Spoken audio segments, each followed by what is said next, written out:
Okay, I'll go ahead and call the meeting to order. You'll stand and join me in the Pledge of Allegiance. Pledge allegiance To the flag of the United States of America and to the republic for which it stands, one nation, under God, indivisible, with liberty and justice for all. Denise, do you want to read the mission statement? Sure. USD 393 will prepare its students mentally, socially, and physically to live successfully in a modern society. Approval of agenda for the regular meeting. I don't think there's any changes. I'll make a motion to approve the agenda. I'll second it. It's been moved and seconded to approve the agenda. All in favor, raise your right hand. Motion carries.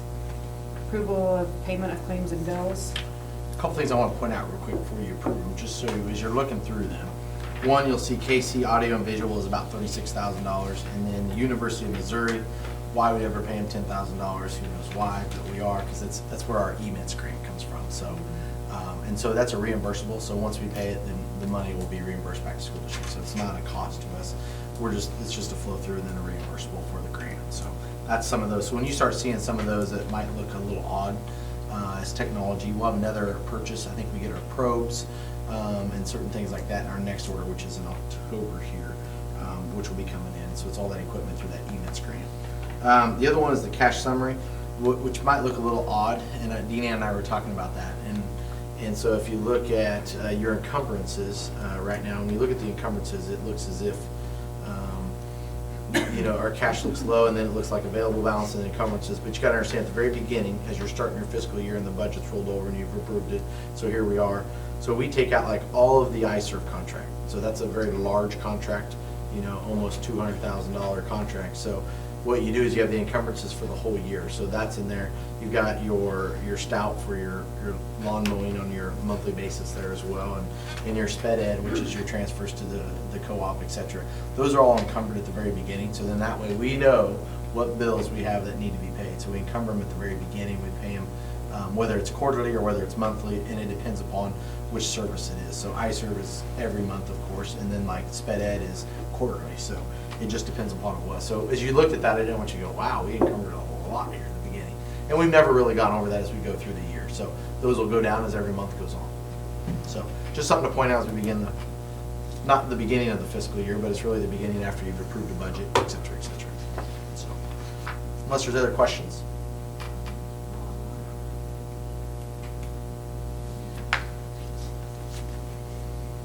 Move we approve paying claims and bills. I'll second.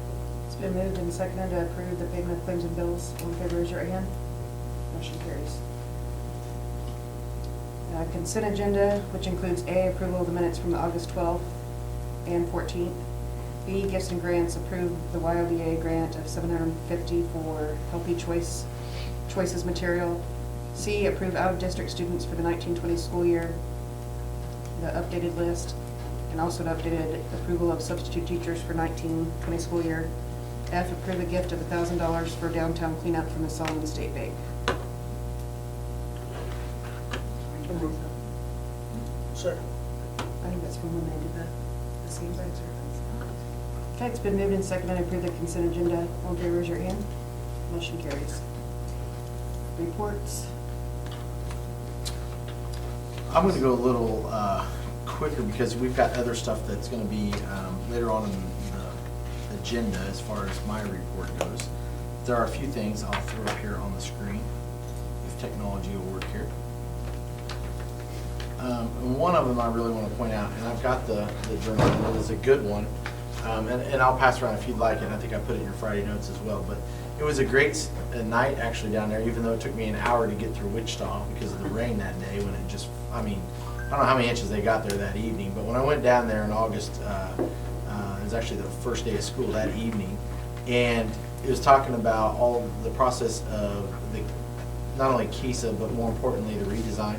And the journal did a really good job, and it's from the Kansas Leadership Institute. So if you'd like to read it, there's a copy there. I have another copy as well. But that whole evening really stemmed around both sides. When you're in education, you hear the positive of it. you don't always hear the other side of it, the business world, or maybe the perception of the public. And so it was great to go down to the Kansas Leadership Institute in Wichita and hear all sides of it, the good, the bad, the ugly. It was great to hear from a student perspective the changes that Wellington took and where she was at in her journey. It was good to see someone who pulled their kids out due to and started homeschooling them, and then to find out that after a year of homeschooling that now they're going back. And so it talks about the journey of two of those actually at Wellington and goes through the process there. Dr. Watson was obviously there, and as well as the journalist who wrote the story. I've never been to one of those type of discussions, and there was probably 300 of us down there, and sort of just sit around, and it was like a lecture hall per se, and then but there was questions and answers and back and forth. And so it was good to also hear, just so you know, and some of the perception that's out there is that we talk about social workers and the mental health pilot in the schools, and I didn't realize this, but there are some other counties. There was a county in northeast Kansas that was there very concerned because now you were taking those that were providing social services to the county away and employing them at the school district. And I never thought about that side of it because, you know, we're all thinking we're on that together. And then they said, well, that's great, you're helping out kids, but now we're taking away very good people who are qualified who want to help out the youth, but then we're neglecting some people in their 20s, 30s, 40s that really need the help because we cannot find people to act, because there's a shortage across the state in all those services. You know, it was hard for us to find across the state in the mental health pilot for us to find those that had the correct certifications to fulfill the needs there. And so now when we rob them from other industry and from other social service needs, now they're short. And so it was interesting to hear that. I never heard that because we live in the world of education and we hear that Click side. the button to download and get started. So sometimes it's good to hear what other people are, what they have on their plates. And that was sort of an indirect cause you didn't think about. And so they sort of talked about, they didn't talk about it in the journal, but it did talk about it in that discussion that evening. Probably the highlight of the evening, and I wanted to share with you guys, was a gal that the gal that they highlight in the actual article though, and her dad was there, and she's an amazing girl. I mean, this girl is very articulate. She was a sophomore last year at Wellington. She is now a senior, and she talked about how they personalized the learning and how they basically met her needs at where she was, and she was one of those that wanted to be on the fast track. And she is now a senior, and so she breezed through everything, but she was a very smart individual that was not necessarily challenged all the time and wanted to see a challenge. So, and then the other side of it though was an elementary kid who was struggling. It's just another learning style. I wouldn't say it's necessarily a wholesale approach, but it was good to hear as we've had those discussions in our district over the last few years, whether or not to do redesign, yay or nay, and just those discussions. And as we finish up our KISA, and you're going to hear about that later, so I don't want to steal that, but that's just something to think about.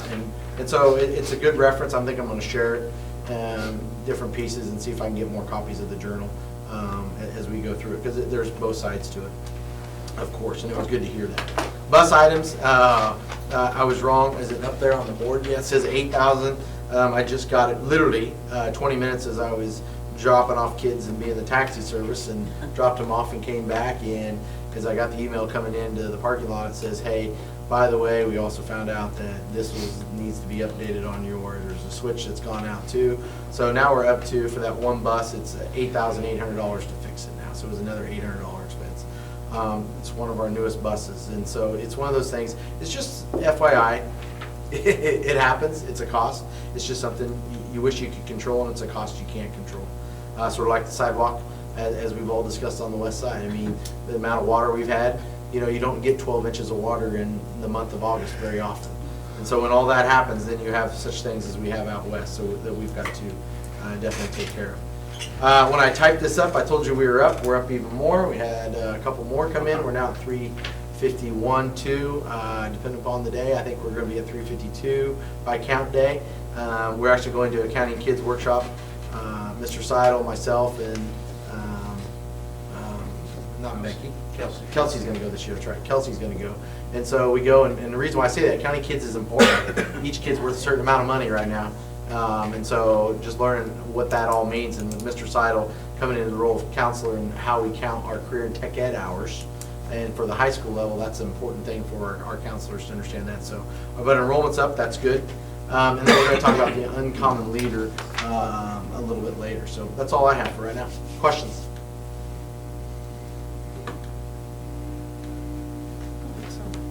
Mr. Smedley? I posted my other report, so just a couple of brief things. With the middle school last Friday, I did what I call middle school shout out. And I thought rather than just announce everything over the intercom, it would be better to have them all together. So we went into the gym about 7:55 and did a little shout out for everything that was going on. And I'll do that every Friday. But my intent isn't just all for the Thursday night games. It's going to be to recognize anything that we've got going on.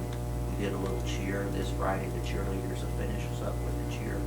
So I'm trying to get them all in red. Friday's going to be Red Friday, I hope. I sent that out. I'm trying to get all the elementary in red also.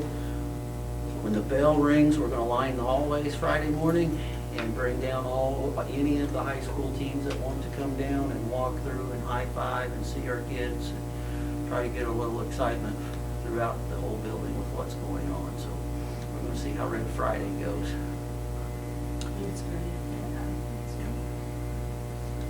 He needs to brag a little bit more, so I'll brag for him. Because when I walked into there, there was two things I thought was really cool. Well, three things actually. One is that he got the negative out of the way right away. Like, hey, there's 132 or however many there are in that junior high, or 5 through 8. There's 130-ish, let's just say. And so with that many down there, he said, hey, it's a little loud in the lunchroom. So when you get that many in the lunchroom, there's a lot of kids in there, and junior high kids that are very talkative. So they love to socialize, junior high does. So when you have that many in there, that was interesting. And so, but then he capped it with all the positives that happened, and the shout outs and the claps and so forth. And it was pretty cool. And what was really cool is I'm standing by the door. And so this is 5 minutes before, and people were coming into school, and they thought they were late. And they were like, that's the quickest I've ever seen them get to their lockers. I mean, they were sprinting to their lockers to get back in that gym because they thought they were missing something. So I'm like, well, at least it gets kids to school on time on Friday. So I thought that was pretty neat too. So thank you, Mr. Smedley. Same thing, one of the things I want to highlight that's not necessarily in the report, but it kind of came to fruition today was with all the adjusting, I know of the schedules when we went through everything with P&A and everything, and we adjusted the teacher schedules to have that extra time after school. One of the things we implemented this year is Tuesday and Thursday. If you're failing a class, you're mandatory for you to go to after school tutoring because now we have that block of time that teachers are here. And I'll tell you, after week 1, every single kid that was failing was passing at least one of the classes that was failing by week 2. Now we have a couple kids that are still on that list, but one of them's on the list for a different class, and another one was failing 2, and they're only failing 1. But I think it says exactly what, at least so far, it's still early. Those minutes are being used exactly like we should be, and it's giving back to the kids. So I did want to give a kudos to the staff and also to the students for putting in that extra time. That's kind of was our big emphasis is we can't teach them if we don't see them. So really putting that emphasis on attendance and putting that emphasis on that extra time with the teachers so we can really reach out. So that's probably one of the positives, and thank you guys for that extra time with the teachers because that obviously translates directly into the kids. So thank you for that. Other than that, basic same stuff. We're full force. It's a busy week. We got something. Come one of the nights, one of the days you'll see something because we host people every single day this week from now until Saturday. So come on in. We'll have you see everything that's going on. That's for sure. What's that? This is not on the agenda or anything, but since it's in high school, Sure. we didn't live stream our game. Yeah, we had a problem because I had 3 people ask me about that over like the weekend and stuff, and just wondering what we need to do to get that to back the way. I know that it probably won't be back the way it was when Brad was doing it. It was top notch. I mean, but because we're involved with kids now, I think there's a little bit more. it's always a difficulty whenever you involve kids because obviously from one year to the next year, there's different kids that are doing it. And to be honest with you, the kids that are in the quote-unquote class, there's not very many. So then we're taking volunteers out of any class, you know, for kids, just anybody that's doing it. And then they can't be, you know, if they play football, obviously they can't, Right. you know, do that. The issue on Friday, though, specifically was, it was a card error. The coach cleared everything out from the previous year, and when he did that, it messed with the whole formatting. So somebody had to have known how to go back and reformat that little disc. You know, they had everything set up right, they had everything good, and then all of a sudden they were getting a blinky light that there was a card reader error. And, you know, So if you logged on, that's the reason why you got the error. It says, it said Kids are like, card reader error no on the idea on screen. that. So, you know, It's there's, wrong. just like anything with technology, sometimes you can't be prepared for, you know, some certain things, you know, and that's kind of what that one was. I think, you know, overall, like I said, obviously with myself there and Ms. Anderson, and OC, you know, was remoting in and talking to him and trying to walk through. We had everything set up right. We thought we were doing, we thought we were golden, and then, like I said, it was the error, but they reformatted the cards today, so I don't think we're gonna have a problem, you know, from this point on. We should have Other multiple than- cards. Other than, We should have had multiple cards available to make Right. sure it worked. and you're still gonna have certain, like, when we go to center, we're gonna have problems, Yeah. because there's no internet there. Yeah, like when we went to Argonia, here it is, a regional round, or Attica, or wherever we were last year. Couldn't even live stream it because everybody's cell phone batteries were dying down there because, one, it was freezing cold, but that's not why. But there was no cell phone reception, so we couldn't even live stream it because of that reason. And So there's some of those things. That's Right. center, but I overall, understand that's what that was. So it's definitely unfortunate, but. The one thing we also need to is not all of our coaches, and it's a work in progress right now. I don't think they realize the value in having managers and student managers and how important they really are. And it is, and you know, we need to get a set of managers that's what they're doing. You know, grabbing junior high kids is one thing, but that's still not true managers because you're not with the team, et cetera, et cetera. I mean, it'd be nice to have people helping out the team at all times, because then you have somebody that's doing it every single time. You know, and that's Sure. the important thing, and they're actually paying attention to what they're doing. You know, it's just like the other night, we had people step in and volunteer at the football game the other night. It's just one of those things. It's trying to get people to help out and understand that that's just as important as being out for football or being out for volleyball or you know, it's just like junior high. We had 12 guys in football at the game the other night that were playing, and we had nobody, and it was a 94 degrees at kick. So Yeah. we needed people to help fill up water bottles. Stuff. It's just all those things and trying to get it started again. And the filming is a prime example. And the great news is that you got somebody like Brad who went to every game forever because he had kids in there. So he's going We need back somebody else to to do the that. games now from This is- now on, yeah. Maybe Brad will go back and do it again. Yeah. Ain't gonna let. Maybe it will. Is it on that huddle too or something, or just parts of it? Game? No, Huddle we got because they shared it, we talked about that, is maybe, you know, like certain teams, if you go to Gossel live streams their games. So like when we go to Gossel, if we aren't live streaming, we need to push that, hey, here's where you can watch the game. Or Center has their own network, and they sometimes share the network and sometimes don't share the network. But Center live streams their games as well. So if we're going somewhere, if we can't live stream it, we need to at least push that. But not every school does that. There's only about 3 or 4 of us that actually live stream games on a regular basis. The Huddle, the way the Huddle works is that, so we didn't get the film, so the Hope, Yeah. or Rural Vista coach actually sent us their version. Oh, okay. So we got their film. And so that's just easily, in the click of a button, it's shared between everybody on Huddle.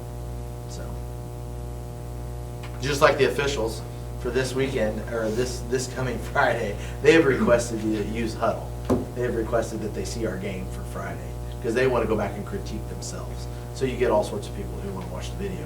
One of the great things about us live streaming is we just tell them, hey, you can go on and get any of our game film. So you can critique your colleagues from the night, or from the game before if Right, you want. yeah. But most of them go back and watch themselves to see what they missed. So. Oh, yeah. Being missed there, it. you just can't miss, Yeah, or yeah. you can't see that. Yep. Okay, the technology reports in the Dropbox. It's up there. Was there anything you wanted to point out here? The E-Mints, which we talked about earlier, the E-Mints is definitely the full force one there, and you can see. And there's certain things here and there, but nothing Okay. major right now. I mean, there's a lot. I don't want to say nothing major. There's a lot going on in technology. And then the rec report, Liz, did you have, Nothing new to report. no. Okay.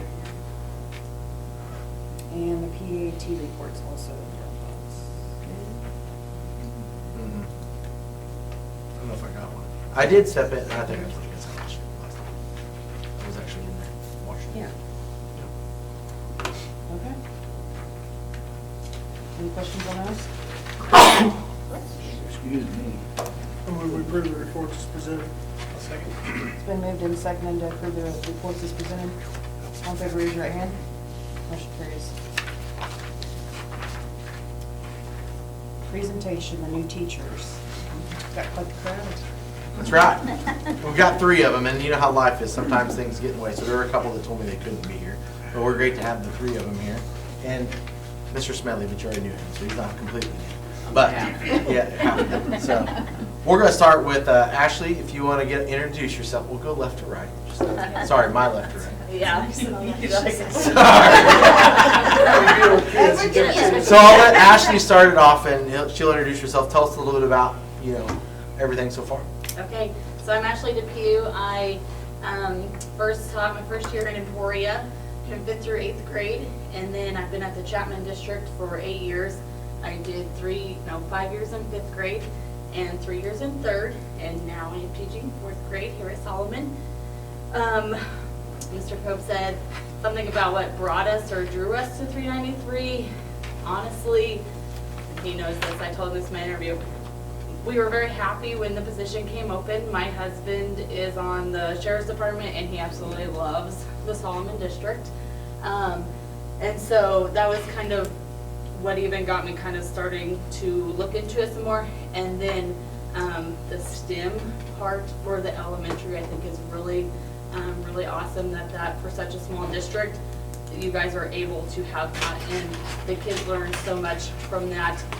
The MTSS portion of it, because we were fairly new at it, still in enterprise, and so having that also for the kiddos. So it's been going really well. The first couple of weeks we've worked really hard on team building challenges and growth mindset and kind of all of being positive and kind and working together. And so today we started our BAS testing for reading, and that was kind of some learning curves going on there. But I had all 23 kiddos in my room today, and that was fun. We had some challenges. What kind of testing was it? It's the BAS, it's the reading baseline. Benchmark assessment. Benchmark assessment, yeah, there you go, thank you. Basically, it levels our kiddos in the reading, so that's kind of where we're. Comprehension, Yes, comprehension. not necessarily fluency. Yeah. Dibbles is fluency. Yeah, we're going off to a good start. I'm excited. Good. Yeah. I will say, hold on. I will say sorry. Because I like talking to Ashley a lot more than I do her husband. Because usually when I talk to her husband, it's like at Oh, yeah, 1:30 in because the door's morning. not. Somebody left the door open. So he usually goes around and they call, dispatch calls and says, hey, you have the whatever door open. So it's a pleasure to see Ashley and not Yeah. talk to her. Brayden always thinks It's at normal hours. Yeah, or Mr. Owen has to come over. That's right. I did put those definitions in the bottom of my report so you could see iStation and BAS and actually what those are. Acronyms stand for. There's too many acronyms in education. What all that is, yeah. Sorry, Anna, go ahead. Sorry. My name is Anna Beffert. The way I tell the students is it's effort with a B. I teach middle schoolers, so I have to come up with things like that. I do 6th grade, 7th grade STEM. I'm also doing freshman physical science. I'm helping with the middle school STEM club and doing a little bit with the high school robotics. I'm familiar with the best robotics. They'll be going to that, I think, in this weekend. They find out what their challenge is. I have taught, this is my 10th year of teaching, taught the last 9 years at St. John's Military School. I did 6, 7, 8 science, high school earth space, and then robotics, and then ran an after school STEM program for them as well. Solomon was a draw for me because of the size of it, to be honest with you. I didn't want to go to a school with 40 kids in my class at one time. So I like the class sizes of it. I think it gives me more of an opportunity to really get to know the students themselves and not just who sits in that seat, who sits in that seat. It's a lot harder for them to fall under the radar when you're in a smaller district like this. So that was kind of the draw for me taking here. So. Thank you. That's awesome. Nice to meet you. Nate, oh, you, I want to stand up half a second. sorry, good point. Nate Seidel, I go by Coach Nate because my dad was in education.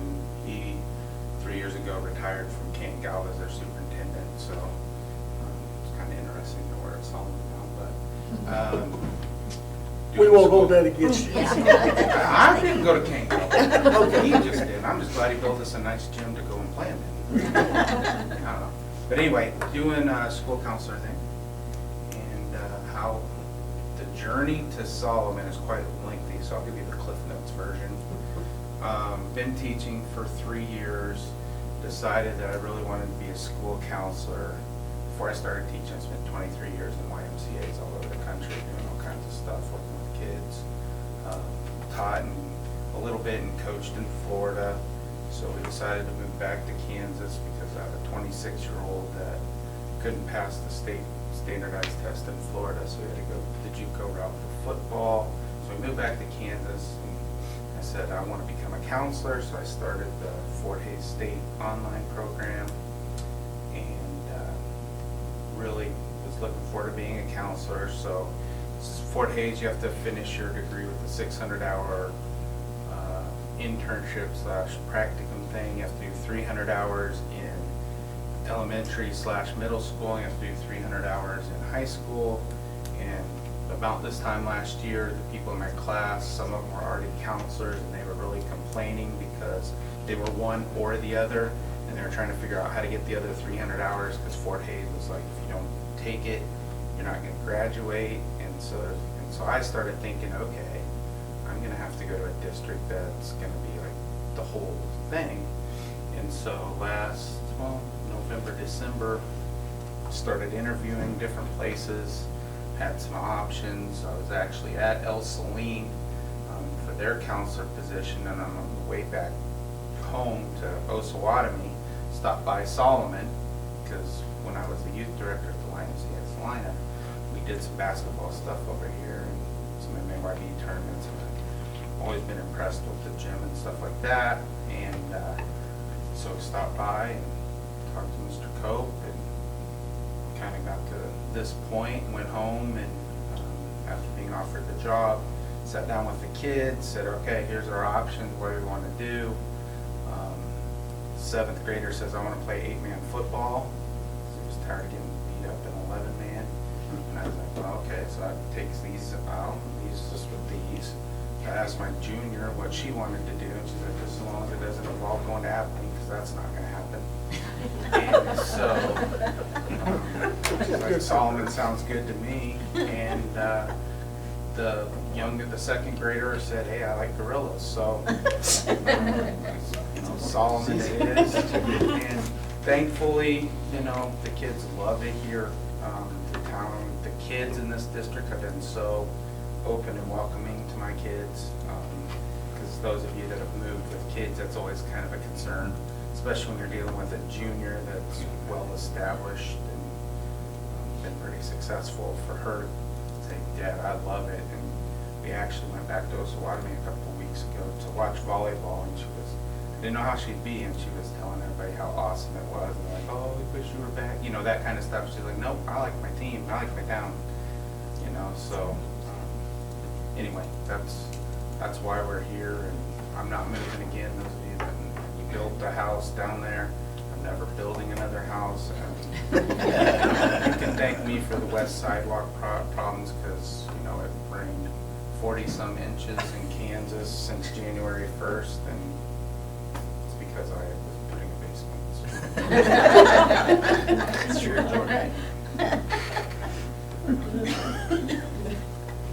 So I'm sure that the rest of you have families too, but she didn't mention them. I'd like to hear about them. Yeah. I have 3 boys that are going to school here. My twins are at the preschool and with Miss Sita, and then Camden is a 2nd grader in Mrs. Moon's class. And they too are adjusting very well and doing really well. And Camden already made a little gift for Mrs. Moon and all those fun things. So yes, my boys are adjusting really well. I wasn't sure how the twins would do with having just been in daycare and stuff, but the preschool's been really good for them. And the other day, they were tattling on Camden, and I told them to stop tattling. And I was informed that when someone says a bad word, it's called reporting, not tattling. I'm like, yeah, it is school. Thanks for schooling your mom. Yeah, so my 4-year-old is reporting, not tattling. And I have a 7-month-old little boy, actually. So Congratulations. he's it's a learning curve. Trying to find a new normal, but I don't know if there is a new normal. Everything keeps changing. So. Normal has come right over.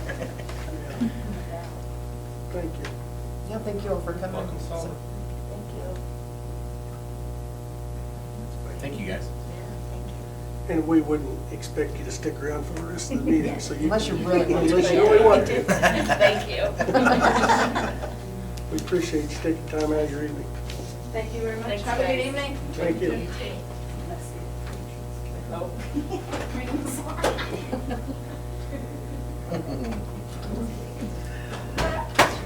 So now we have what's new in 2019.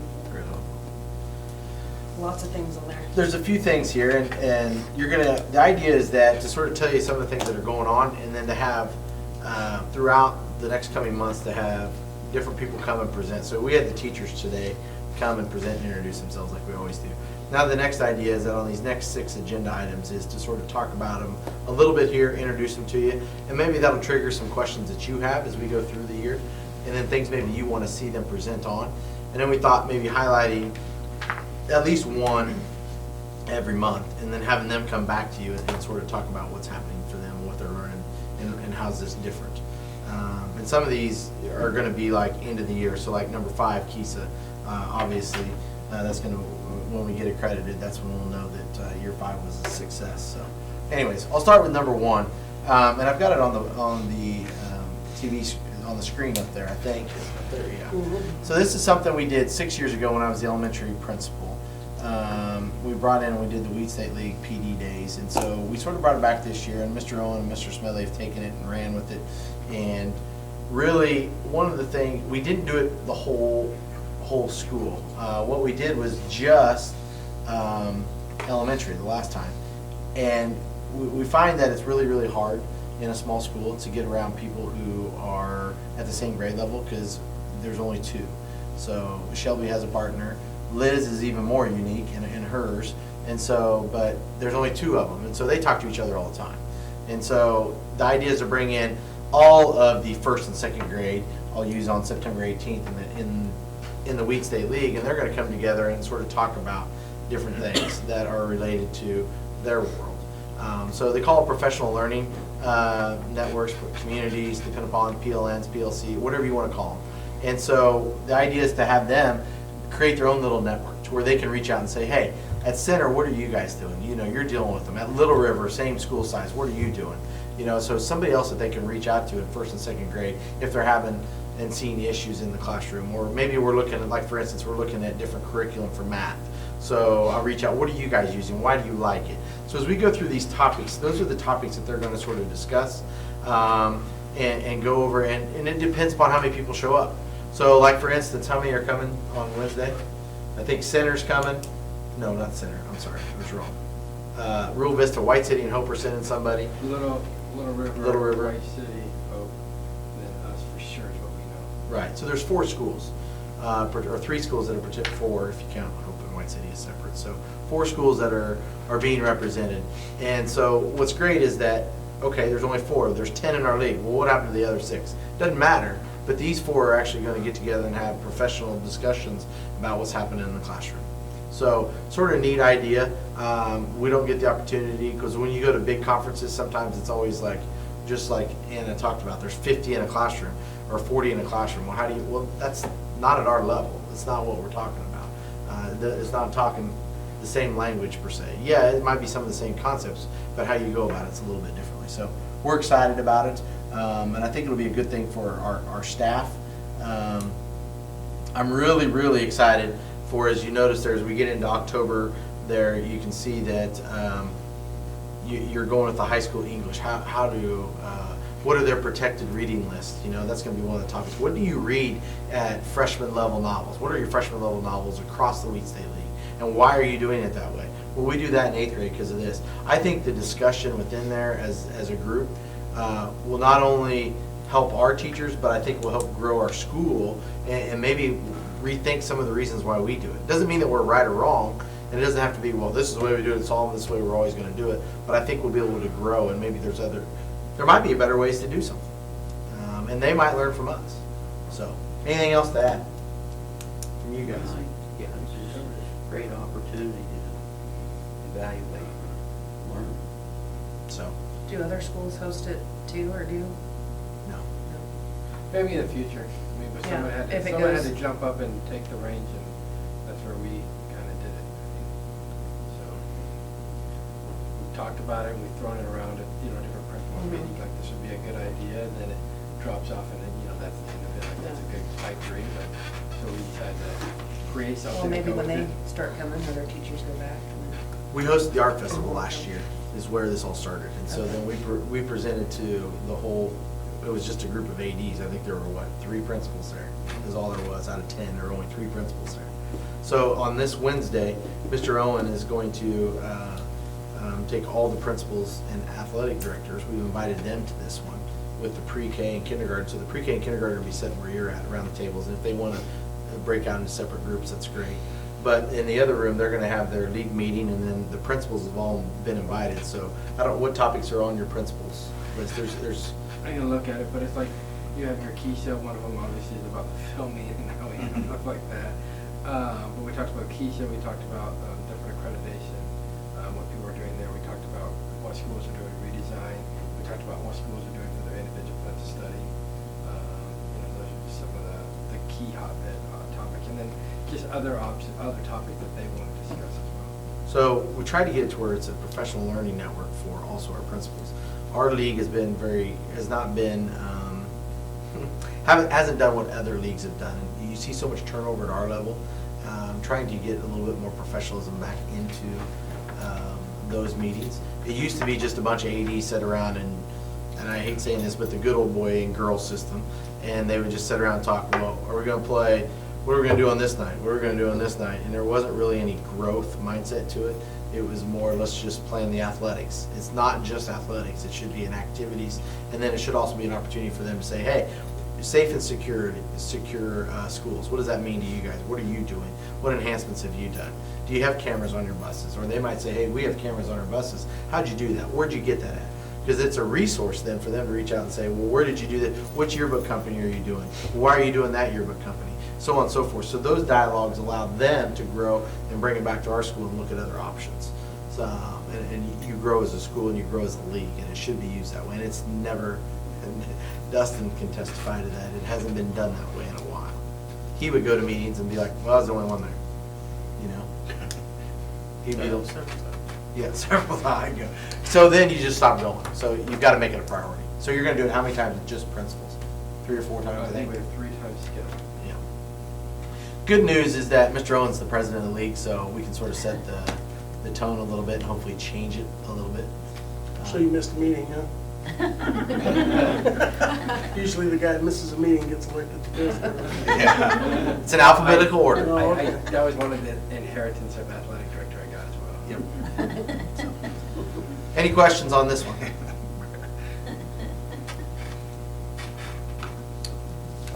I wouldn't overlook the obvious too of having those things here, because just like Mr. Silent said, he was here at an MAYB tournament or something one time and saw our school, and that's exposure to a lot of teaching staff that may not be happy where they're at. So there's a lot of other reasons to hold that. I didn't want to come out and say that, but yes, I that's did. the other reason why we were doing it. There's no doubt about it. But thank you, Brad.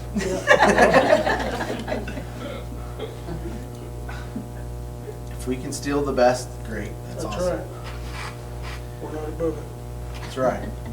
So the next one is data analysis presentation on our new software. So we sort of alluded to, and I threw my sons up there because I don't care if you see it, and we'll look at it here in a minute. But one of the things that our teachers have talked about is how do we store our data? How do we look at our data? How do we basically understand why are we collecting it? So you just asked what was it called? BAS, right? So the BAS and the DIBELS. Well, what does that mean and how are we using that data? Are we just collecting the data to collect it? Or what are we going to do? ACT Aspire, we're getting ready to implement ACT Aspire. So we need a data warehouse. ION, we are very fortunate that the owner and developer of this software came out and gave us the training. We are the first ones in Kansas to have this. And he gave it to us at a steal. Gave is the right word. It is a steal. The biggest competitor here was $14,000 for the data warehouse. We did not spend $14,000. We spent $2 a kid. So we got a steal because he wanted to get his foot in the door. Now the good news is that because I do know already that 3 schools are going to it besides us now. So we're the first ones in, we're the guinea pigs, and they came in, Greenbush came in, and the Greenbush guy is going to do the training. It was actually at ours to be trained. And so now he's going to take it and run. So we were the first ones in, and I said we need to lock in that price forever. But They wouldn't do that. they wouldn't do that. So anyways, but I think we'll still be able to get a discount because we were the first ones to bring them in. But how it works is that it allows you to put, and I would show you more, but I don't want to expose the other kids in the class because I don't think that's fair. Of course, for you to see all that data in open session here because we're talking about confidentiality too. But I will show you that if you would go to Spencer, what's great about it is that you can actually see certain things. So, and we can add things to this that we want. Okay, it's not just what's in the system. So if there's something that we would like to put in there, I'm thinking of the things we've discussed to put in. What other things? Well, like I reached out to Kyle Holder via The owner email, developer. the owner developer, and said, I would like to see a grade. I mean, we got the students at a grade level, but I'd like to see the grade level assessments so I could look at every year's 3rd grade assessments. Every year's 3rd grade. We don't have Aspire, but we will. And so can we build that data wall? And he said, that'd be a challenge. I'm going to be in Greenbush at some time. Can I reach out to you then and see what we can do to build that? So what it basically does is it just, instead of, you could go get all this, there's no doubt about it, but it would take a lot of time. We're hoping that it's a quick click for our teachers and something they can use. So, for instance, this is just, I'll get into the assessments here in a minute, but your attendance. But this is what it would do. So, for instance, what I really liked about this when I first looked at just attendance. Now, we can get this in our, let me back up. A little bit of history. The guy that wrote the program actually worked for Infinite Campus. So he wrote the program to talk to Infinite Campus, which is our data management, which is our online, how you enrolled online and all that stuff for our grades. So the great news is that it talks to Infinite Campus extremely well because he's the guy who left there to do this. So this here, basically you could get all this, there's no doubt, at Infinite Campus. But what it doesn't give you is that here's their heat map. So when are they missing? Are they missing on Mondays?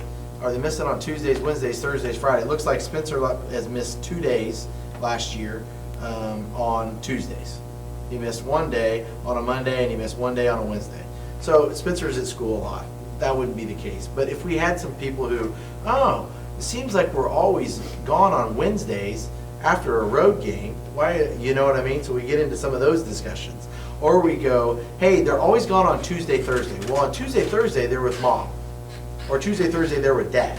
So we get some of those issues as well. So when we sit down and have some of those interventions and discussions on attendance, because we know that a butt in the seat is the best way to be successful.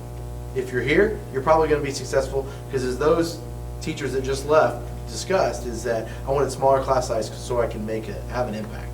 Well, here is a prime example. This little heat map would tell you right away, okay? Your attendance rate per week, and it gives you in a different graph, so if you wanted to look at it. I can take this and I can copy it. What's great about this is manipulate it, not in a way that you change it, but you can take it and put it into a sit team. So as I go into a sit team, which is is a meeting that you have with the parents, with teachers on interventions and what are we going to do if it is an attendance deal. If it was a behavior deal, There's no behaviors in here yet, but you could have, if they had behaviors in there, you could, okay? It also has assessment data, so it will have and go back, let me go to, Does that pull assessment data, do you put assessment data in it, in the Canvas? Or does that pull? We won't put as much because the Infinite Campus isn't, I mean, it's not dynamic like you can in ION. So you just So gotta now create you really that would map probably data. have two databases, Infinite Campus for all my student management, ION for all my data. yep. There we go. There's a good one. So this is a ACT Aspire that we just started talking about, and as far as the interims go. So if you look at it, and this is his grade 7, if I'm reading this right, I'm probably reading this wrong. Am I reading it right?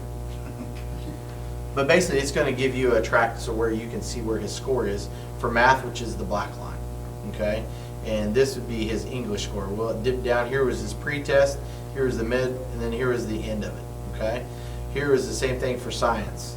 Boom, boom, boom, and same thing for reading. And you can tell where they're at and what their strengths are. Now, don't get it, this is not percentages. My understanding, help me out, because I might be forgetting. So the teachers that were there, you guys, am I saying it right? This is not like a grade. This isn't like they got a 91% or a 27%. Okay? I'm going to click off of here. What it also allows you to do, can I hide it?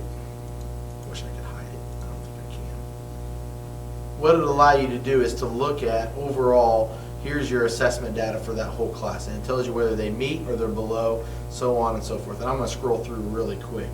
But down at the bottom here, what it really points out to you as a group, it'll show you how many are at each level, and it's color coded. And you can set the color codes up to whatever you want those targets to be.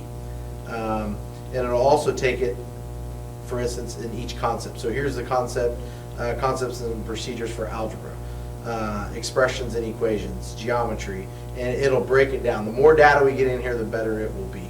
So it'll be able to, we hope, to allow them to pull down the data as teachers, and we can take apart eventually, not this year, but eventually we'll be able to get and say, what standard are we not getting as a class? And that's what Mr. Smedley was trying to say, is that, can I get the whole class? Yes, it is important when you have the individual plans. If we go back to Spencer and we were to look at Spencer's grades and go across his assessment data, it would be great to pick apart his and say, here's where he's lacking on this standard. But more importantly, as we start to look at our standards and how we've aligned them, where are our gaps and what can we do next? The idea is also then to do interventions. So here's what it's saying. Here's what we need to do. We need to do this intervention. So it's sort of like we talked about. We just did the BAS. It will be in here. And we did the DIBELS. It will be in here. So Trish, let's go back a few years. Those who've been on the board for a while. Trish would come in here and show you, and Shelby was in those presentations, and she'd show you the big board, right? She'd show you all the data with the stickies and everything. Well, this is replacing the stickies. Can you think about how labor intensive that was?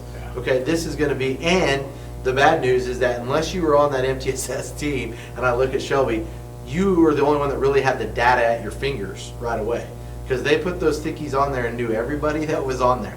But the teachers didn't necessarily know it. And that's not any fault of our team. We just didn't have the resources or the software available. Now we have it available to where hopefully it will put the knowledge at the fingertips of the people who should have it, which are the classroom teachers, is what we're getting at. So we're really excited. It's brand new. We're still learning. Is there anything else I should add to it? Teachers, or anything we should show them that you guys can remember? Like I said, it's so new. And it'll spend most of this year just getting Data into it Yep. to start being able to use it. Other competitors that are out there, not that you may know, but if you ever want to go and look at it, would be like EduClimber. EduClimber is the one that I said was about $14,000. And some people are adding it to Frontline, has a portion of it. It's an add-on. This is just, and it's you can create your own walls. So for instance, Shelby and Liz could go in there and create their own wall of just their kids and so on. So because, for instance, Liz has multiple classes, not just one grade level. She has multiple grade levels, I should say. So she can set up her own walls accordingly. And I think that would be this out, sorry. Did it go away? Yep. All right, sorry about that. So you get an idea of it. I was logged in for too long without doing anything. Questions related to that, I was sort of fuzzy, but I wanted you to see it. And like I said, this is just a quick hitter. They're gonna come back at the end of the year on this one, so you can see more data, and hopefully we'll be able to share, and you can see how they've utilized it a little bit more. When do they enter the data, during their plan times? or- No, the data is actually, Time? no, it actually goes to, Mark actually uploads it. So all the ACT Aspire data, you're looking at the guy right there. He gets to collect all that data, and then he'll send it to Mark, and Mark will upload it into the backside of the program, where only the people who know computer language know how to upload it into it. But I don't know how it all works, but the data will automatically upload via CVS form and some other compatibility issues, but yeah. That's all Mark and Mr. Sept, they will upload the data and go from there. Then the teachers don't have to do anything, Yeah, am I right? It's not difficult, yeah, it's just, Yeah. like, go and do a download, so it comes Yep. in that CSV, and then Mark, it's, once he sets up those bridges, which, after that first time, then it's just very quick. The attendance is live, it automatically talks every night to our database, Infinite Campus. Behaviors and everything else. What's that? And behavior. And behaviors, everything. grades, et cetera, et cetera. Yep. Here, once we get into it, For example, obviously. you can look at behaviors, we can start looking at like, because some things you just don't have this in our system. Well, this kid has 12 referrals, but every single referral seems to happen on a Thursday. You know, so then it's like, okay, well, now we start knowing, when Thursday comes, we start front loading a little bit and being a little more positive and, you know, giving that communication beforehand. That's really what it's gonna do, is some of those conversations we can have, and that's given us a better way as far as, otherwise now we just look at when our kid has a lot of referrals, so this is gonna kind of help pinpoint exactly when they are, what time of day they are. Nurses' visits and time of nurses' visits is another one. So we'll be able to log those. How many times does an elementary kid say, I need to go to the nurse, I need a Band-Aid, I need an ice pack, I have a boo-boo? And how many times is, you can look at Shelby's face, I mean, that happens, that's an occurrence. How much of it is it to get out because it's during math class? And that's hard for a teacher, as you've got 16 other kiddos in your classroom, to track, yeah, you eventually get it, but you'll catch it even sooner, you know? And it might be for other reasons that we don't even know, so. Yeah, there you go. Getting out because of Okay. math class, it would have been neat. I'm gonna sort of let number 3 go, unless there's more questions about my own. I'm gonna let number 3, I'm gonna turn it over to Mr. Owen a little bit, because it was actually in his report. Construction and geometry class, and just give you a brief synopsis of it. Sure, obviously, like you said, we added 2 different math classes. One was more of a resource math to help with some of the basics that some of the kids were missing for pre-algebra and algebra. And the other idea we added was the construction and geometry class. And basically what this is doing, this is their geometry credit for those kids that maybe are not college bound, that are gonna be more straight to the workforce. And so it's doing a little more hands-on geometry.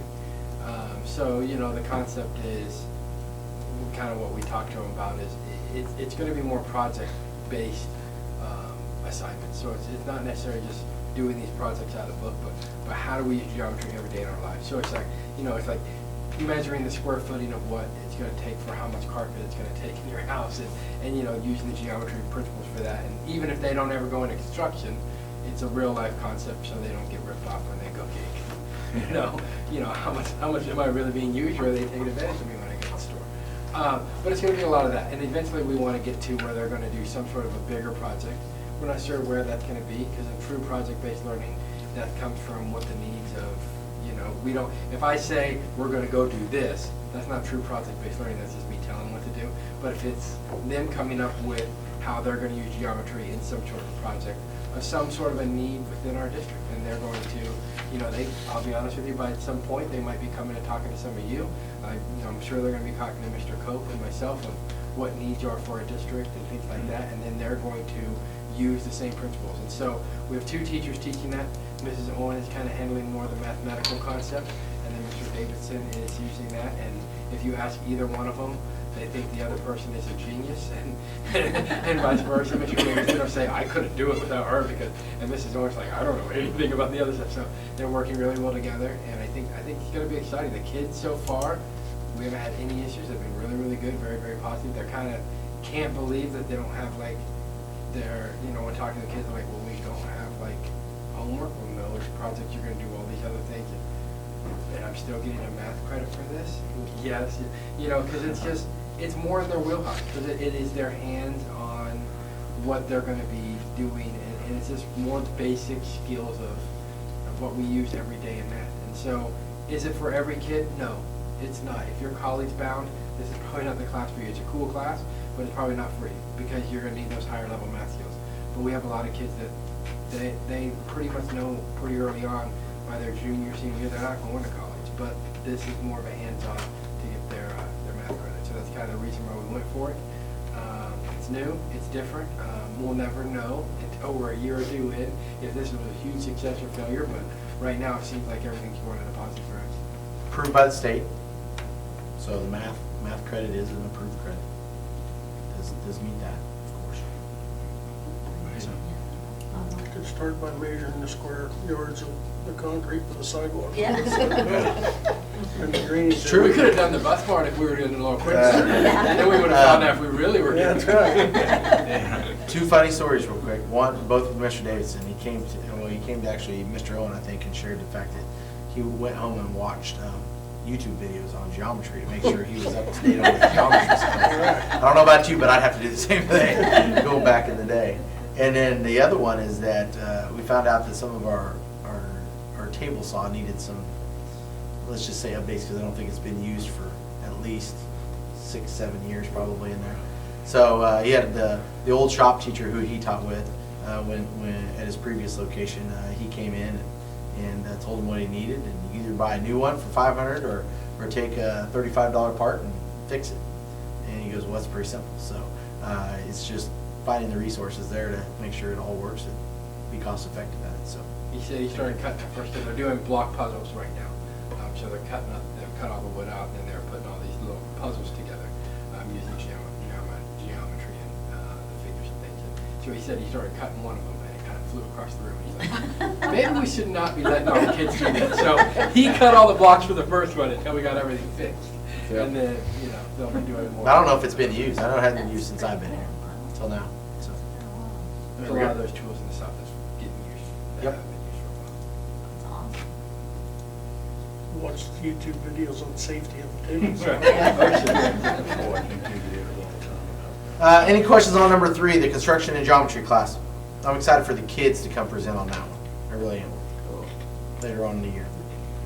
Number 4 is the Uncommon Leader Program, and this has gotten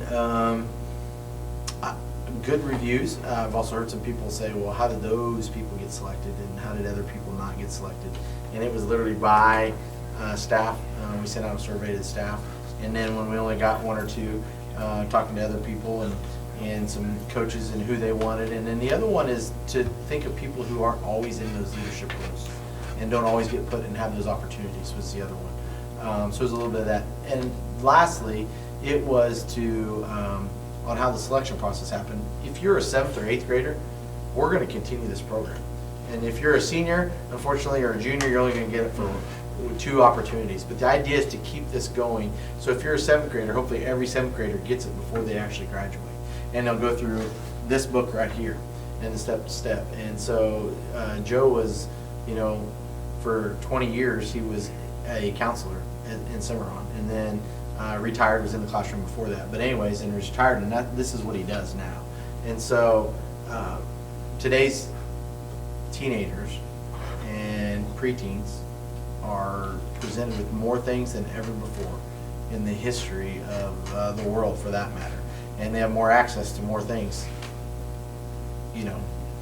all the time.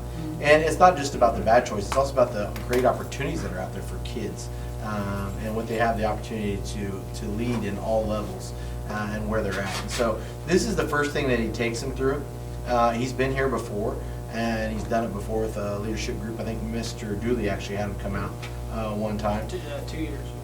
Yeah, and so some of them actually been through it. Actually, Kobe was already getting him with a few of the things that he uses as catchphrases, and so it was interesting there.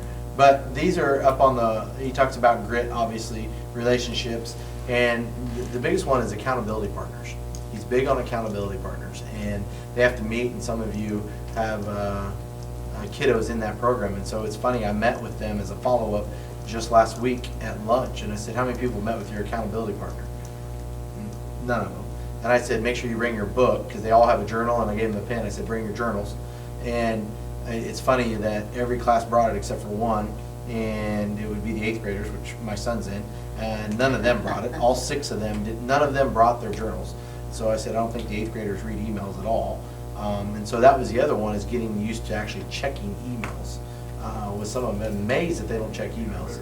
Keep sending it on Snapchat. Yep. Yeah, I know, and I said, listen, that's what we talked about, is that, Snapchat's, yes, but not necessarily the way that you communicate professionally. So I'm excited about where this might take us. And I'm excited not only for this year, but I'm excited for, the 7th graders who might actually, go through this, and then what does that look like when they're 8th, when they graduate and walk across the stage? Because hopefully that whole class goes through it.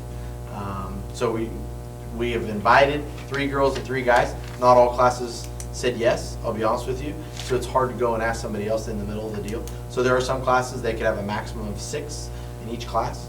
Not all of them have taken it. Some of them only have 4, some of them only have 3. But the idea is to get 6 from every class, and then by the time they graduate, everybody's gone through the class. So it's not just going to be for those 6. They're not going to be in it again. In fact, they won't even be in it again. They might come and be like guest speakers through it. So, questions on that one? Is it a year long? Year long, yes. How often do they, like monthly? Monthly. We're going to meet monthly. He comes back out in October. So he's going to come out 3 times. He came out once, he'll come back out here in October. And then I try to meet with him once, and we're going to go through this. Now that it's finally published, this is fresh. I actually just got it today. It just came in the mail today, fresh off the press. And so each of them will get a book, $6 book, and they'll go through it. And so not a bad deal to go through, and just some conversation pieces for them, things that they're going to deal with. So, How many of those books did you get? this is the only one right now. I got to order. Don't worry, they came with an order form as well. It did come with that. That one is a free one. It's going to cost them. Okay. All right. Any questions on number 4? Number 5, I'm going to be very brief on. The person who's helping lead number 5, which is Kisa, year 5, is sitting right over there. Liz, she's so excited. ION should help her in compiling some of the data. Year 5 is all about what data proves that you were successful. And so that's going to help put some of that in there and to be able to tell our story to it. Those that have gone through it, sounds like we should be okay. Just had a meeting last week. It is truly a process. The strategic plan, which is a little bit later, so I won't steal it, so I'll just stop with Kisa. Just know that you're in trusted hands with Liz helping us out. And she's excited. She's got the packet last week and everything that goes with it. So, questions on Kisa? You've been hearing about it for quite some time now. That's nothing new there. But what's new is that the state rubber stamps you whether you're accredited or not. That's what's new this year. So that's important. The last one on here on what's new, and if I can get to it, then it probably isn't up anymore. Yep, here it is.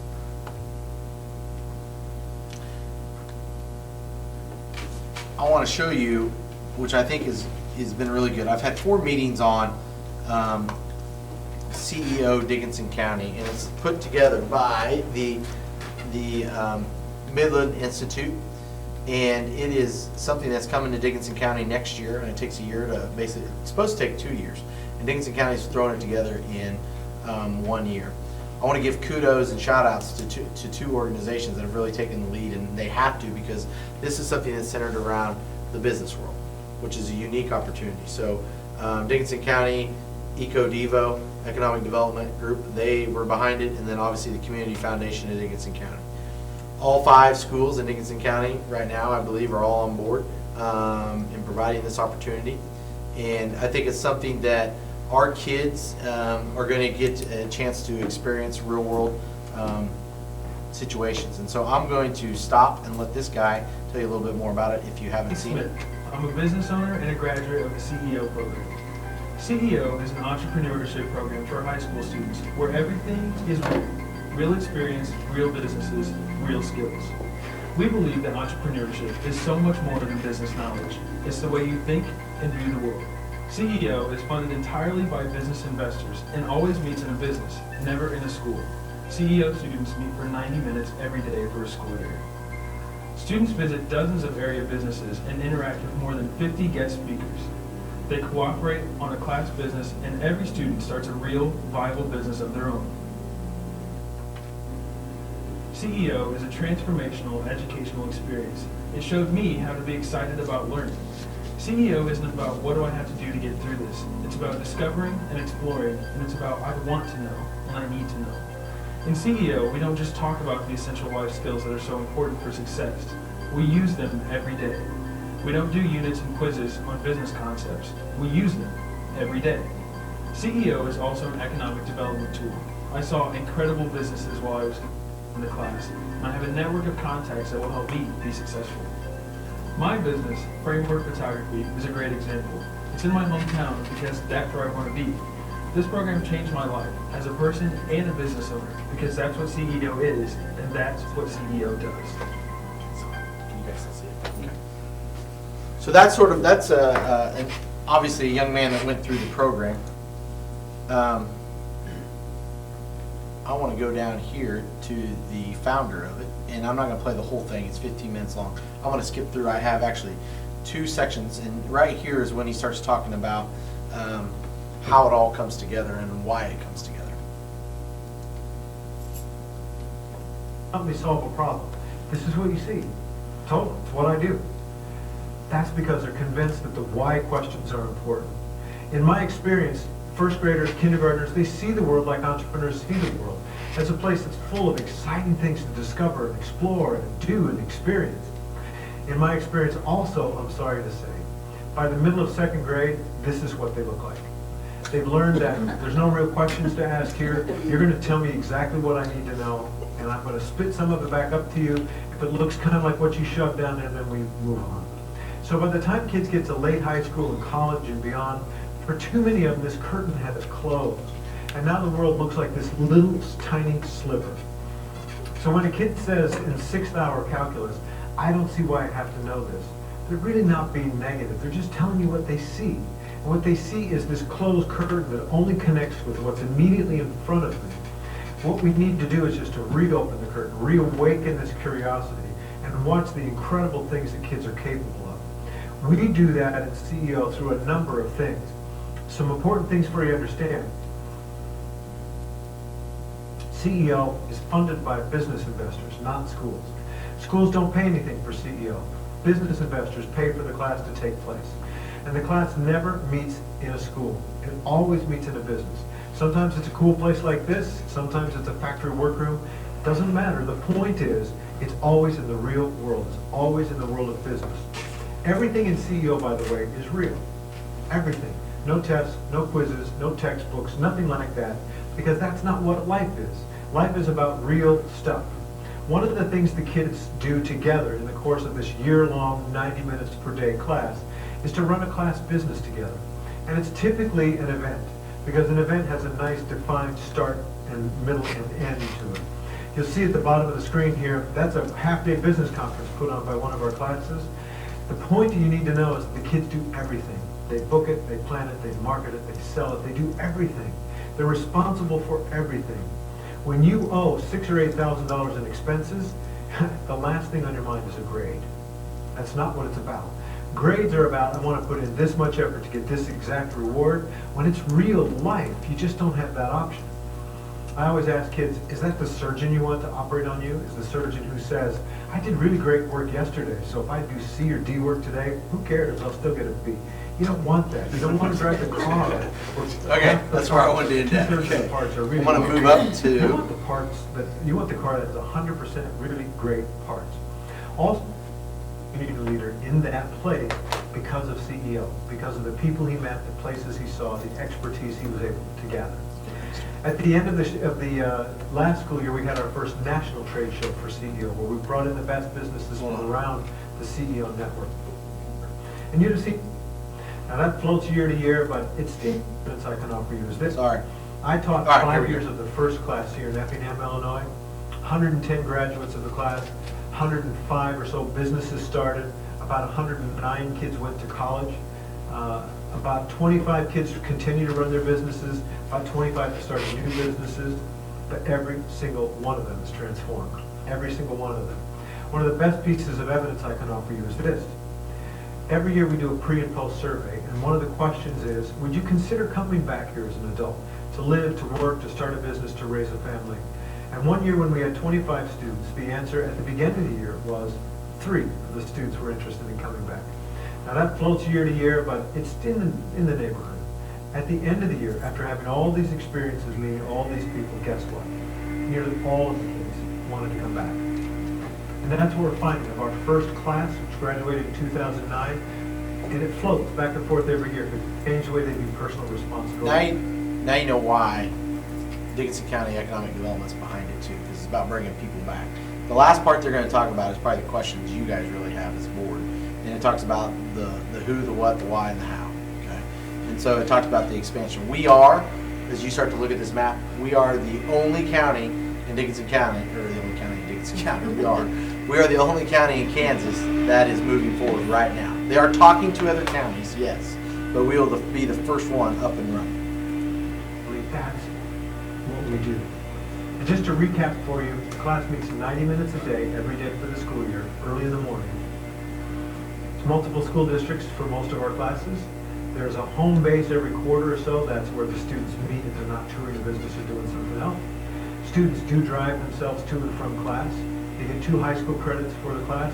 Some of them also get dual credit. One of our classes even gets 12 hours of dual credit for the class. The class is financed by investors who come in at $1,000 per year. That's a set level. That's a 3-year commitment, so there's some stability in the class. If you have people who want to do more or less, we recommend the Friends of CEO, which can be used for transportation, clothing, technology, things like that. The money does need to run through some sort of a 501c3 of some sort. Community Foundation is also the answer for that. For startup costs, the facilitator or the teacher, we're looking at 20 to 40 investors. That depends on how much that person costs. It's a half-time position, so it just depends on how much you pay the facilitator. Other expenses, which would include things I'll show you on the next slide, about 5 investors. There's a renewal fee to the institute that costs 5 investors, and that's for ongoing training, materials, all that sort of thing, content. The $25,000 one-time startup fee to the institute can come from anywhere. It can come from a grant, from one entity, from a small collection of entities, but the regular ongoing support of the class needs to come from investors.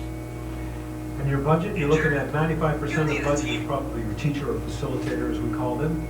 And then other things would be an annual report, advertising for the trade show, social gatherings, recruiting new students, and then your facilitator is going to come to Effingham once or twice a year for various things that we do here. So Okay, so that's where it gives you an overview. The greatest thing in all this is the fact that it is $0 out of pocket to our school district. It is all Dickinson County investors, some private investors, meaning individuals, and some, many businesses are investing. Some are already, they've already contacted 20, I think they're up to 22 already said yes, and their goal is to get to 40 or 50 businesses right now.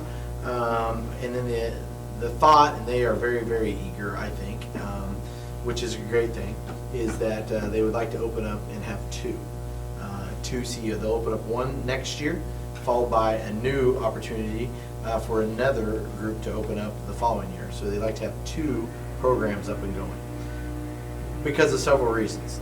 One, it's limited to 20 kids in all of Dickinson County. There is a blind application process, and so you fill out the application if you're interested. It's blind, meaning that nobody knows who that individual is, so there's an actual screening process that goes through it. Not with the person, it's an application, you fill it out, so on and so forth. It might not be, as you heard there, it's not going to be just your biggest and brightest kids. It's going to be the kids who, as we talked about in the construction and geometry class, it might be some of those kids where they see unique opportunities with them that they want them to go through, because they're going to come here and they're going to open up a web home center, for instance, or something to that effect, because they are the hands-on and that's what they know. It's things to that they're going to look at as well. So it's not about who has the highest GPA, et cetera, et cetera. So one, it is screened. 20 kids is all that will have that opportunity in Dickinson County. Okay? Now, that's the reason why, as you can tell, is that they want to open up another 20. As one of the 5 schools, one of the things that we asked was, can we at least make sure we have 1, 2, as long as they meet the minimum requirements? Because we don't want someone just to throw in an application and say, yada, yada, yada, yada, yada, and it's a poor application, okay? Submit it and then represent Solomon. We want them to actually be a legitimate application that meets the qualifications, that's someone that would, do well for themselves, but also represent us well in the process. But the goal was to try to get 2. And they'll know which schools they come from. It's not, school people aren't a part of it. There's actually a board right now of 11 that are on that board. There are 3 school members, and the rest of them are all local business owners or people in the business community. The 3 school people is the counselor from Harrington, the high school principal from Abilene, and then myself as the superintendent. And you have to have 1 of each represented. So we do have someone at the table. We've already had 4 meetings. Mr. Seidel went there when we had with myself, when we went there and had all the schools meet, the counselors and superintendents, and any principals for that matter. But what's ironic is that only Harrington, Abilene, and Solomon were a part of that meeting. Since then, Chapman and I believe Hope has joined in through the process. So that's where we're at there. There's a lot of logistics still to go. That's the reason why it takes usually 2 years. We're going to do it in 1 year. They did the fundraising in a very quick turnaround, very much so. I mean, it was very quick. And I think they're headed in the right track. You saw that they said that there's going to be 4 meeting places. The 4 meeting places will vary.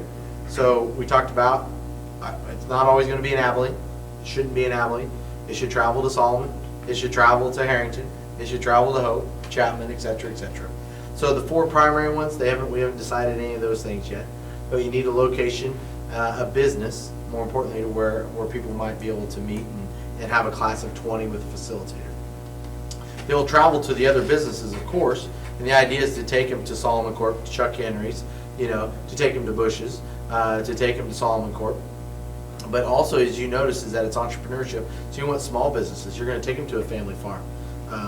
You're going to take them to all sorts of different things out there besides just your corporations. You actually want to see and I use this term with a great deal of respect, the mom and pop shops that are running businesses and being successful.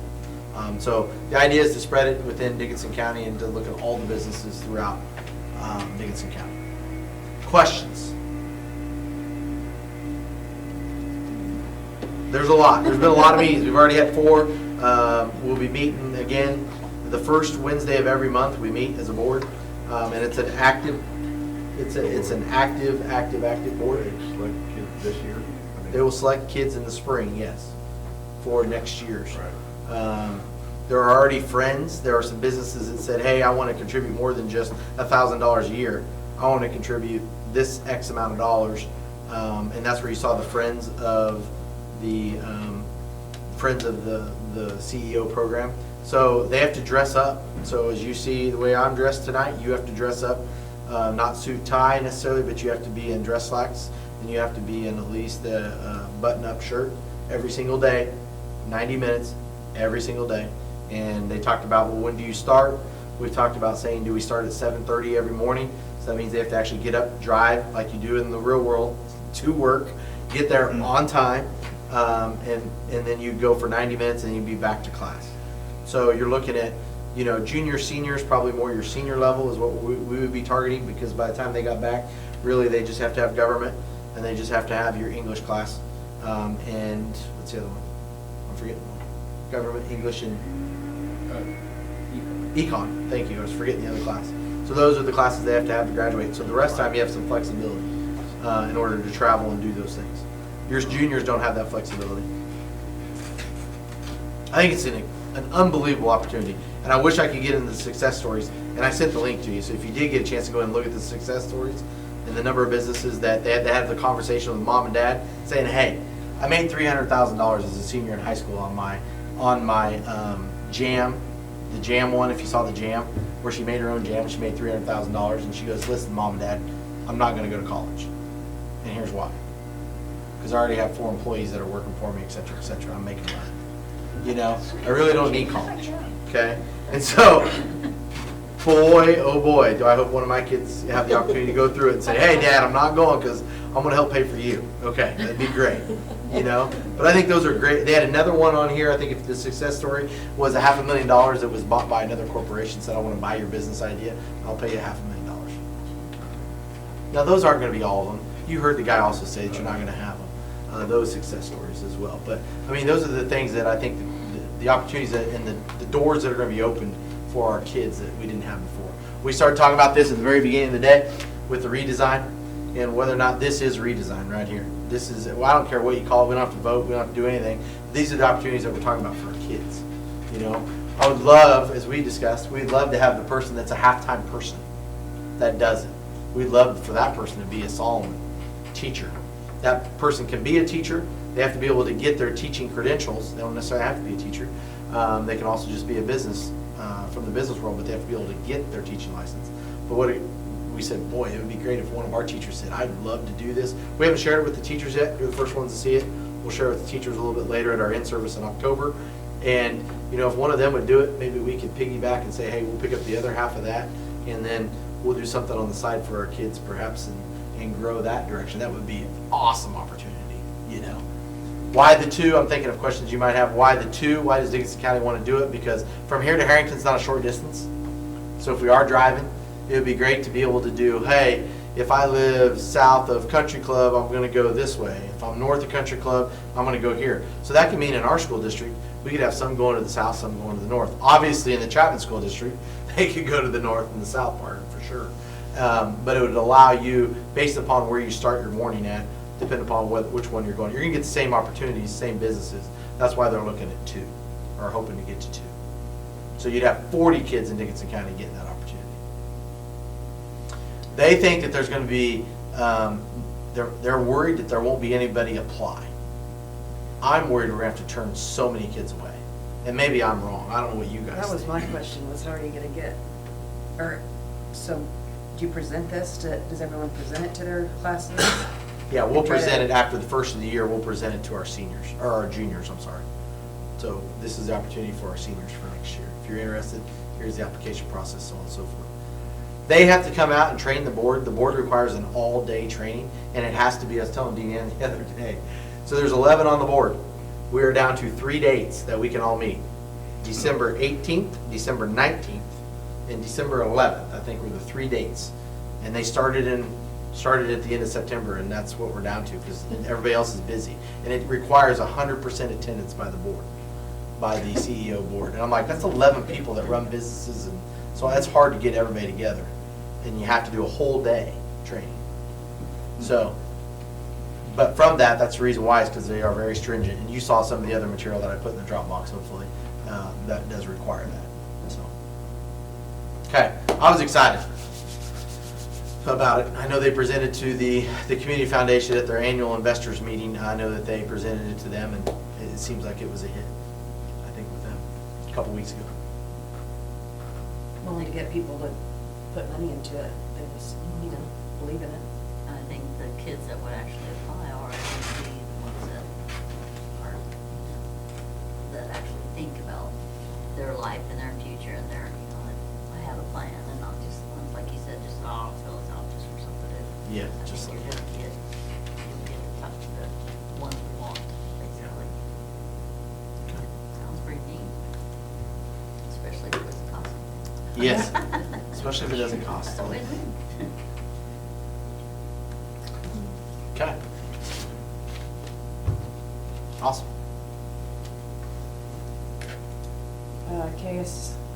KASB convention. Which is the second weekend of December. First weekend in December. It is the 6th, 7th, and 8th. Okay. 6th, 7th, and 8th. 6th, 7th, and 8th. I say it again and again and again. Check your calendars. We have 6, correct? 5. We have 5 hotel rooms. Logged on at 8 o'clock, Dean Ann did, to try to get us at the Hyatt.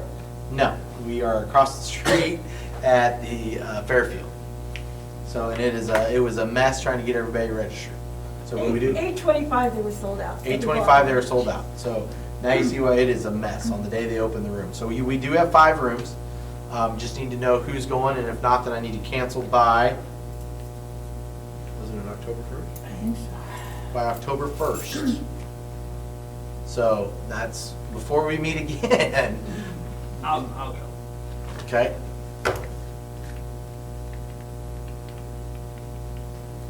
The 6th is the pre-conference, 7th and 8th is the conference. And you're more than welcome to go to the pre-conference. I think they have, you all get this, correct? Okay. If you have not gone to Meeting All Kids Needs District Tour, that is one at the pre-conference. If you're going to go, we need to get you registered now. I went on it one time.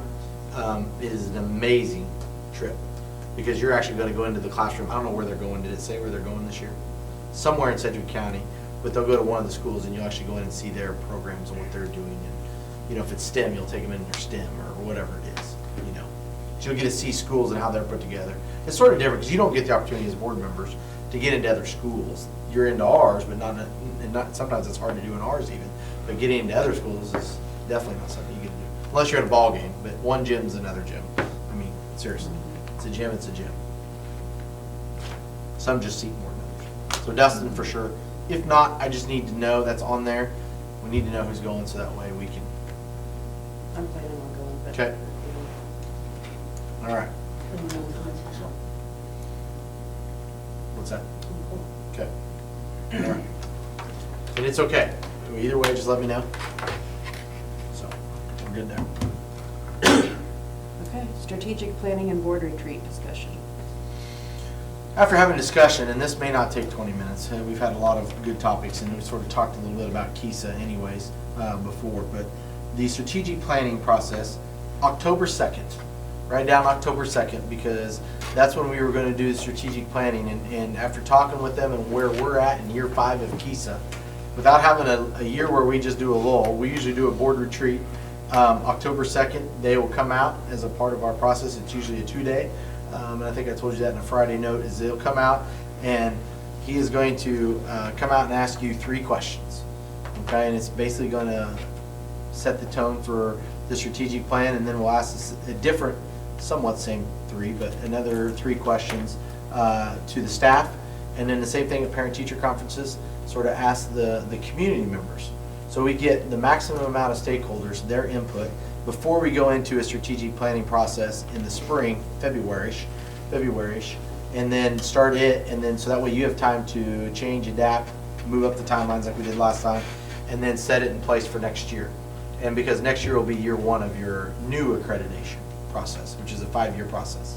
So the good news is that the state threw this at us in accreditation in the middle of our strategic plan, and we said, nope, it's been a success, we're not going to change it, we're not going to go backwards, we're going to keep it on track.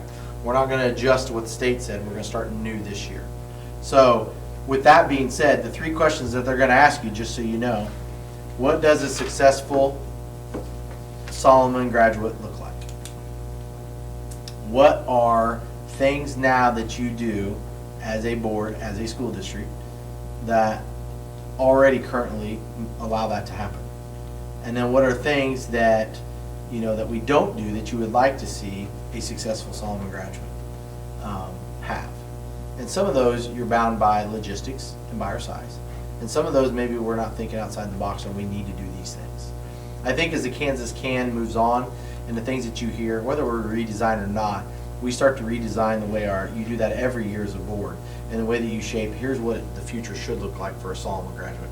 Here's what it should look like when Andrea's kids graduate, okay? Here's what it looks like when my kids graduated with Brad, and here's the things that I see now that they've already graduated and gone to college, and now one's done. What should we have done for them then, okay? The bad news is that it's things we should have done, but education was a little bit different then, and what should we do now in the future? And so those are the discussions that sort of frame for you guys, and then as well as other things that you might want to bring to the table that night. So is that here? Here, we'll do it here, and we'll have food for you that night. We just need to set the time. If he thought it would be a 2-hour deal, he could do it in probably 2 hours. And if you wanted to go like 6 o'clock eat, 6:30 start, something like that. And then 6:30 to 8:30, and you're done by 8:30 on the 2nd of October. Okay. Is that Monday, Tuesday? It's a Wednesday. It's a Wednesday. That week is a little crazy. As you start to look, I don't know if that's the reason why.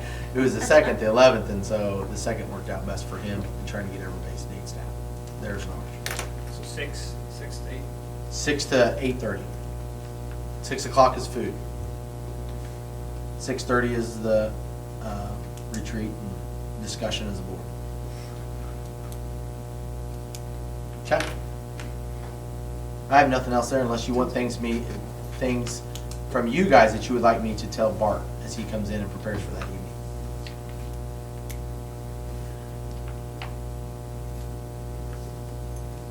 Okay.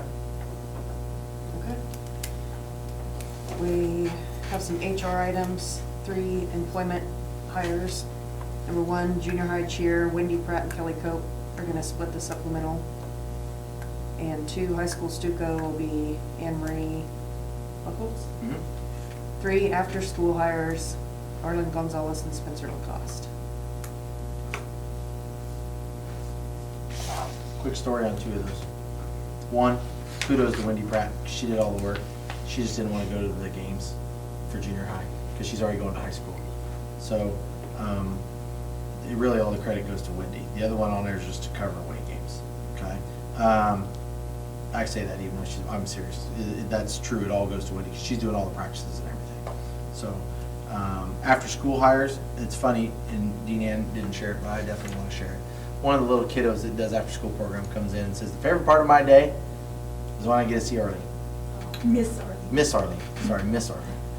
And so when we talk about after school program at times, and there's a huge need. Just like today when I walked down there, they were actually in the middle school commons, and she was doing a read aloud with them, Dr. Seuss book, and she was reading it, and they were, here it is after school, and they are engaged in listening to her. And she is awesome, and she wants to go into education. So it'd be, as we talk about CEO and coming back home, Dickinson County, boy, we'd love to have her come back and eventually be a part of our staff. So she's a good one. And so is Spencer. I don't want to take any away from Spencer because he is a sharp, sharp kid. Sharp kid.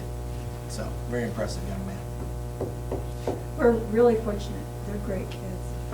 So sorry, I wanted to add those 2 real quick. Yep.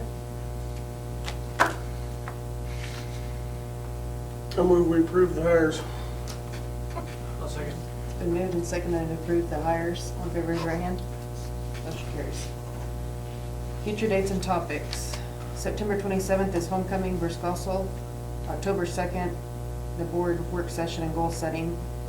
October 7th, no school in service for staff on data analysis. And October 14th is our next board meeting. What's that? Oh, that was something else. Sorry. Okay. That was before you got here. Yeah. Oh, okay. There you go. So no, we don't need to discuss it. Yep. Madam President, I move that we adjourn. I'll second. It's been moved and seconded to adjourn. All in favor, raise your right hand. We're done.